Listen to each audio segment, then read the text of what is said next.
6-Minute English from bbclearningenglish.com. Hello, welcome to 6-Minute English. I'm Neil. And hello, I'm Rob. Now, Rob, how creative are you? Very creative, I think.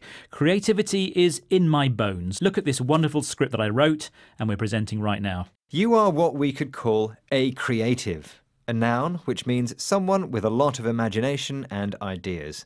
In our job, we have to create or make content that teaches English creatively. Creativity is becoming more important for everyone. The World Economic Forum forecasts that by 2020, creativity will be in the top 3 most important skills for future jobs.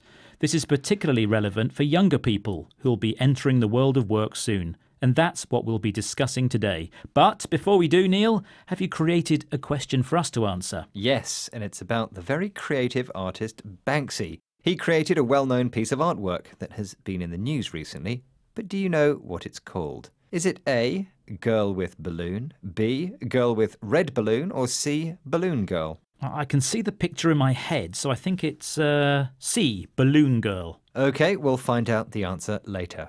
But now back to our discussion about creativity. Experts say that students need to focus more on creativity to help them get a job.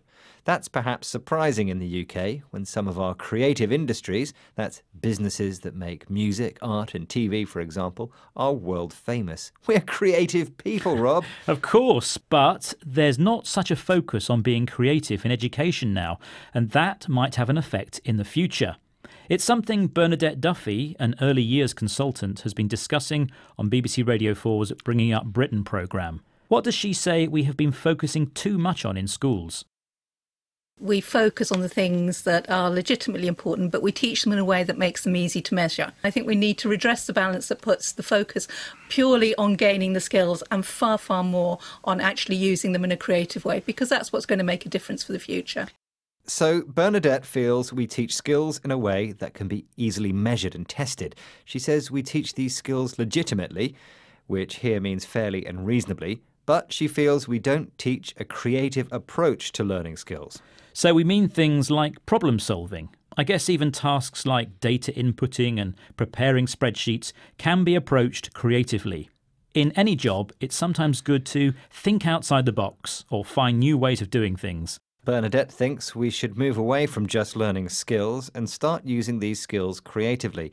She used the expression redress the balance, which means change things to make them fairer and more equal. Well, here at the BBC, we have to be creative. In fact, one of our values states that creativity is the lifeblood of our organisation. Lifeblood here means the most important thing to make something a success. Rob, I can see creativity's in your blood, but on an everyday level, how can we all improve our creativity and be more like you? Well, Neil, I'm no expert, but innovation manager Nick Skillicorn is. He's also been speaking to the BBC and explaining what we can do to help ourselves. What does he suggest? On a daily basis, everyone should take 15 minutes of what I call unfocused time that they're not looking at any screen, time that they can essentially get back into their own head, slow down a bit, and start forming these new connections between disparate ideas that result in divergent new original ideas. So we need free time to collect all our different thoughts in our head, what Nick calls disparate ideas, to create new and amazing ideas. Disparate ideas are very different ideas, all unrelated. And we need what we might call headspace. That's when your mind is in a good state and you can think clearly. For me, I have headspace when I'm lying in the bath or out riding my bike. There are no interruptions. Well, you certainly don't get your ideas sitting at a desk focusing on one task. We all need some downtime to get creative. But children going into school now will grow up to do a job that doesn't yet exist. And faced with the challenges of AI, automation, green issues and an ageing population, creativity and imagination will be vital. Right, well, let's get back to talking about the creativity of Banksy now. Ah, yes, because earlier I asked you which one of his well-known pieces of artwork has been in the news recently. Is it A, Girl with Balloon, B, Girl with Red Balloon, or C, Balloon Girl?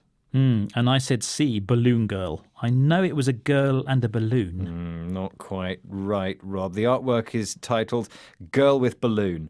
This was recently auctioned in London, but amazingly shredded in its frame as someone's winning bid was accepted. Wow, that's a very creative way to destroy a picture. I'll do the same with this script soon, but not before we have recapped some of today's vocabulary. Starting with a creative, that's a person whose job is to use a lot of imagination and come up with new ideas, such as someone who works in the media or advertising. Then we mentioned legitimately, which describes doing something fairly and reasonably. Next, we heard the expression redress the balance. This means to make things fairer and more equal. We also talked about creativity being the lifeblood of the BBC. Lifeblood here means the most important thing to make something a success. And I know creativity is running through your veins, Rob. Thanks, Neil. We also heard the word disparate, meaning very different and unrelated. And we talked about headspace, which is when your mind is in a good state and you can think clearly. Before we head off to find some headspace, don't forget to visit our website at bbclearningenglish.com for more great Learning English content. That's all we have time for now. Do join us again, though. Goodbye. Bye-bye. 6 Minute English from the BBC.